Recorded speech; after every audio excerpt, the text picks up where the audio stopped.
Байцгаана өнөөдөр би та бүхэнтэйгээ хураангуй теологи төслийн 10 дугаар хичээлээр уулзж байгаадаа баяртай байна. За энэхүү 10 дугаар хичээл бол Бурхны талаарх доктрин гэдэг 6 сурал хичээл юм байна. 3 дахь хичээл нь байна. За өмнөх хичээлээр бид Бурхны хүмүүнтэй хуваалцаагүй зөвхөн Бурханд л байдаг чанарын талаар үзсэн болвол өнөөдрийн хичээлээр Бурхны хүмүүнтэй хуваалцдаг чанаруудын талаар бид үзэх байгаа. За Бурхан өөрхөө дүр төрхөөр хүмүүсийг бүтээсэн гэж Библиэд хэлсэн. Өөрөөр хэлэх юм бол Бурхан өөрт байдаг чанаруудаасаа өөрхөө хүмүүст хуваалцахдаа тэр чанаруудаар дамжуулан Бурханыг таньж мэдэх, Бурхантай илүү адилхан болгох ийм боломжтой байдаг. За өнөөдөр тэдгээр чанаруудаас бид заримыг нь үзэх болно.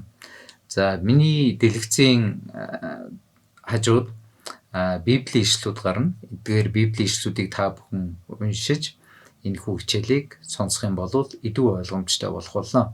За би Библийн ишлүүдийг уншия. Гитлэл 34-ийн 6-аас 7, 2-р Самуэлийн 7-р бүлгийн 18-аас 29, 1-р Хаад 8-р бүлгийн 22-оос 30, 1-р Шастрын 16-р бүлгийн 8-аас 36, дуулал 89-р бүлгийн 1-ээс 8, дуулал 103-р бүлгийн 6-аас 14, дуулал 139-р бүлгийн 1-ээс 6, Ром 11-р бүлгийн 33-аас 36, Эфесийн 1-ийн 11, 1-р Тимот 1-ийн 17. За эдгээр Библийн ишлүүдийг та бүхэн тэмдэглэж аваад Библиэс уншаарай. Тэгээд хичээлээ сонсох юм бол танд илүү ойлгомжтой болох болно. За Бурхан өөрийн зарим чанаруудаасаа хүмүүнтэй хуваалцах талаар бид өнөөдөр үзнэ. За Библиэлд Бурханы дүр төрхөөр хүмүүс бүтээгдсэн гэдэг ийм ойлголт явдаг. Өөртөө ижил дүр төрхөөр бүтээсэн хүмүүстэйгээ Бурхан харилцахдаа тэдгээр зан чанаруудыг хүмүүсийн дотор төгөлдршүүлэхийг төлөвшүүлэхийг Бурхан хүсдэг. Өөрөөр хэлэх юм бол бид Бурханы бидэнд өгсөн зан чанаруудыг бид төлөвшүүлж, төгөлдршүүлж тэдгээр зан чанарыг өөрийн болгосноор бид Бурхан болохгүй, харин бид бурханлаг болох байгаа.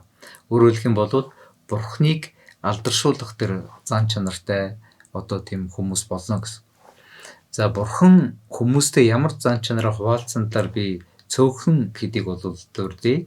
За жишээлбэл Бурхан бидэнтэй мэдлэг, мэрэгүү ухаан, үнэн байх, итгэл даах, хайрлах, сайныг эрхэмлэх, нэгүүлсэх, өршөөх, төвчээртэй байх, ариуныг эрхэмлэх, хардах, хилгэнэх, шударга усыг шаардах, хүчтэй байх гэх мэтлэнгээр эдгээр чанаруудыг хуваалцсан. Зөвхөн энэ байгаа чанарууд бол зөвхөн бидэнтэй хуваалцсан олон чанаруудын зөвхөн нэг нь байна. За жишээ болгож мэдлэг гэдэг Бурханд байдаг чанарыг, мөн чанарыг бидэнтэй хуваалцсныг би жоон тайлбарлая. Жишээлбэл Бурхан бол бүхнийг мэдгч. Бурхан мэдэхгүй зүйл гэж байхгүй. Бурхан өөрийгөө бүрэн хинбэ гэдгийг мэднэ.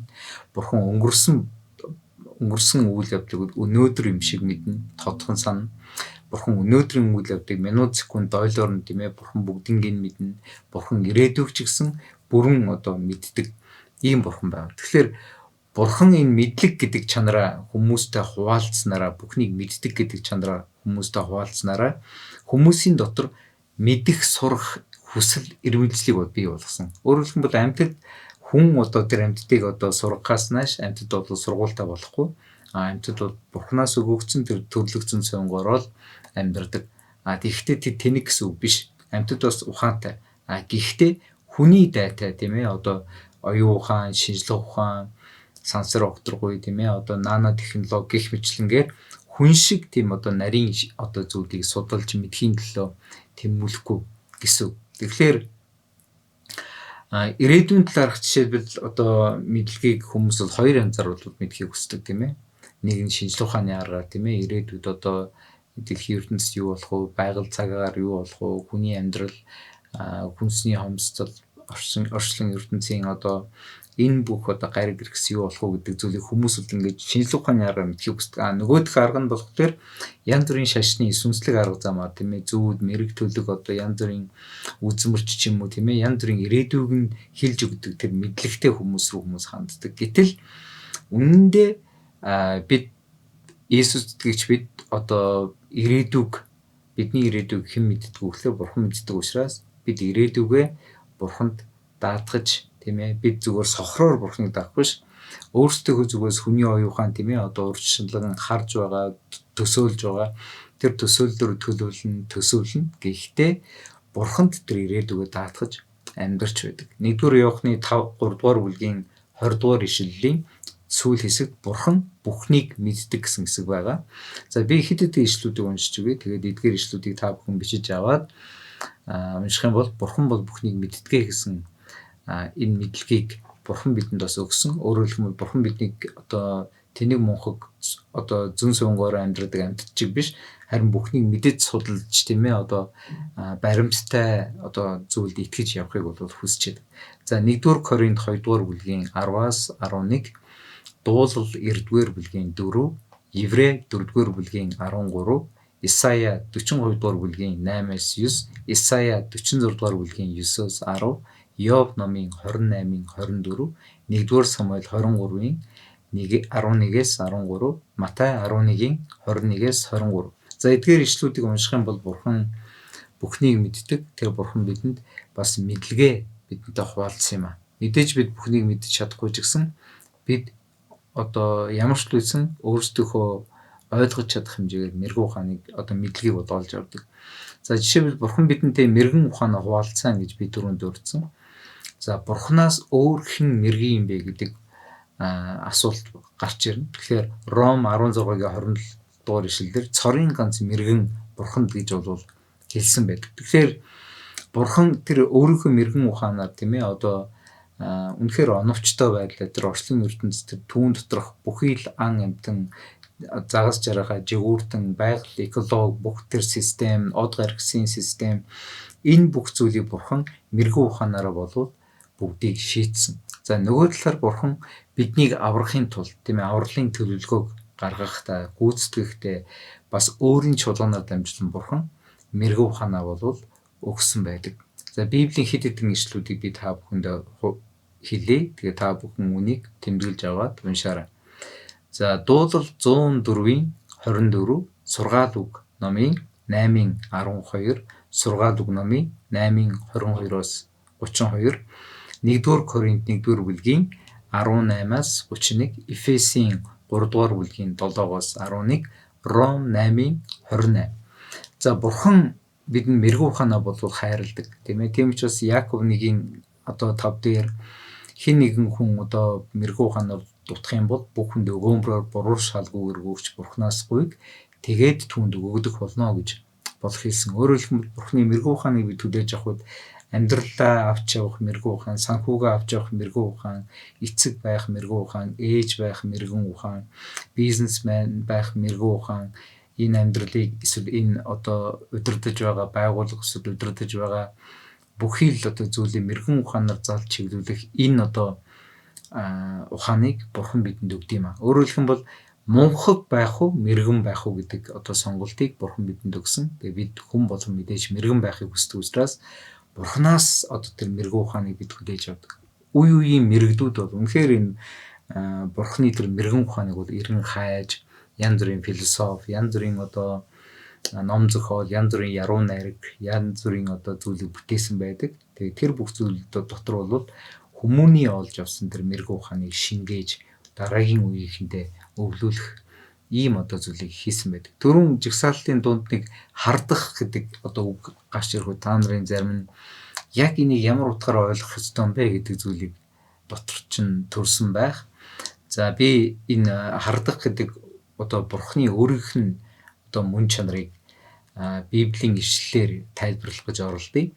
За гитлэл 20 дугаар бүлгийн 5 дугаар ишлэлээр ингэж хэлсэн. Тэдэнд чи бүү мөрөг бүү үйлчил учрам чиний бурхан эзэн хартай бурхан бөгөөд намайг үзэн ядагчдын хувьд эцгүүдийнх нь хилэнцгийн шийтгэлийг 3-4 дахь үеийн хүүхдүүдэд нь хүртэл би буулгадаг гэж хэлсэн. Өөрөөр хэлбэл шүтэн бүү шүд гэдэг бурхны 10 тушаалын нэгийг бурхан дурдахдаа би бол хартай бурхан гэж бол хэлсэн байна. Өөрөөр хэлбэл гитлэл 34-ийн 14 дээр чи өөр ямар ч бурханд мөргөж болохгүй учир нь хардагч нэртэй эзэн нь хартай бурхан билээ гэсэн. Есүст итгэж хүмүүсийн хувьд өөр шашныг хойж болдоггүй. Тийм ээ. Бүх шашин адилхан, одоо буддач адилхан, исламч адилхан, Есүсч адилхан гэдэг ингээд бүгднийг нь холж болохгүй. Өөрөөр хэлбэл өглөө нь халелуя гэчихэд оройн ном маань биднийхэн байж болохгүй. Эсвэл өдөр Библи уншингуудлаа оройн 6 тийм ээ одоо янз янзын одоо 6 тийм номууд уншиж болдоггүй. Яагаад гэвэл бидний бурхан хартай. Бидний бурхан бол зөвхөн өөрт нь л үнж байхыг бол хүсдэг. Яагаад гэвэл түүнээс өөр жинхэнэ бурхан гэж байхгүй гэж Библийн бурхан болвол тунхаглад юм аа. За өөрийн одоо бурхныг шүтэнээр хүний одоо гарын бүтээл, хүний урлагийн бүтээлээс одоо бий болсон тэр зүйлийг бурханчлан шүтснээр тэр хүмүүсийн одоо үр дүнд өөрт нь ч гэсэн гай одоо шийтгэл ирдэг учраас бурхан бол та нар тийм гайд бити унаасаа гэсэнтэй тэднийг бол тийм буруу зам руу явчихгүй гэж бурхан хартай гэж бол хэлсэн байдаг. За 2 дугаар Коринтын 11 дугаар бүлгийн 1-4 дугаар ишлэлдэр ингэж хэлсэн. Өчүүхэн мунхаглалыг минь та нар төвчээрэй. Намайг та нар төвчдөг шүү дээ. Бурхны хардталтаар би та нарыг хардаж байна. Учир нь би та нарыг Христийн өмнө ариун онгон охин мэд аваачих гэж ганц нөхөртөө сүү тавиулсан. Могоо залиараа Еваг мэгэлсэн шигэ Христор цэвэр игэл байдлаас чинь та нарын санаа бодлыг төөрүүлчихгүй гэхээс би харин айж байна. Харин учир нь хэрв хэн нэг нь очиод бидний тунхагласнаас өөр Есүсийг тунхаглахад эсвэл хүлээн авсан хэн нэгнээсээ та нар өөр сүнсийг хүлээн авахад эсвэл хүлээн авсан хэн нэгнийхээ өөр сайн мэдээг та нар хангалттай хэн нэгний сайн мэдээг та нар хангалттай төвчтэй гэж хэлсэн. Өөрөөр хэлбэл янз бүрийн буруу Христийг, хуурамч Христийг, хуурамч одоо сайн мэдээг, хуурамч одоо сүнсийг та нарт одоо хэн нэгэн хүн мэхэлж та нарыг тийм замд оруулахыг гэхээс одоо Илч Паул өөрийнхөө дагалдагчдыг бол хардаж тийм ээ тэгж явахгүй гэж бол хардаж байдгаа гэдээ бол хэлсэн байдаг. Тэгэхээр гаж буруу сургаал руу битгий яваасаа гэсэндээ багш хүн өөрийнхөө шавийг одоо сэрэмжлүүлэхтэй адилхан бурхан ч гэсэн өөрийнхөө хүмүүсийг буруу зам руу битгий яваасаа гэсэндээ сэрэмжлүүлэн хардаж байдаг юмаа гэдэг зүйлийг хэлсэн. Тэгэхээр хүний хувьд жишээлбэл одоо хардах эрх гэдэг зүйлийн тухай их ярьдаг. Гэтэл Библиэлд бол юу гэж хэлдэг вэ гэхээр сургаал үгсийн 23-ын 7 дугаар эшлэлээр хүн наана байдаг шиг цаана байдаггүй гэж бол хэлсэн. Өөрөөр хэлэх юм бол хүмүүс тийм ээ би чамд хайртай учраас хардж гин гэдэг ч юм уу. Би одоо хардах хэрэгтэй тийм ээ.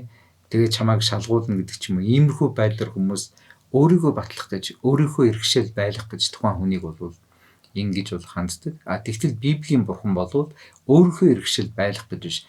Хэрвээ чи зөв замаар ирэх юм бол чамд л сайн. Буруу замаар ирэх юм бол чамд л муу юм болно. Тийм учраас чамд л муу юм болохын тулд би чамайг сэрэмжлүүлж байгаа юм шүү гэдэг. Өөрөөр хэлбэл жинхэнэ хайр оруулж байгаа. Мэдээж хүмүүс бурхнаас бол явангууд л бурхан хойноос нь хараа зөөхгүй. Гэхдээ бурхан тэднийг тийм ээ зүгээр л би чамд анхааруулсан шүү. Хожим чи өөрөө хариуцлагатай шүү гэдгийг бурхан бол хэлдэг.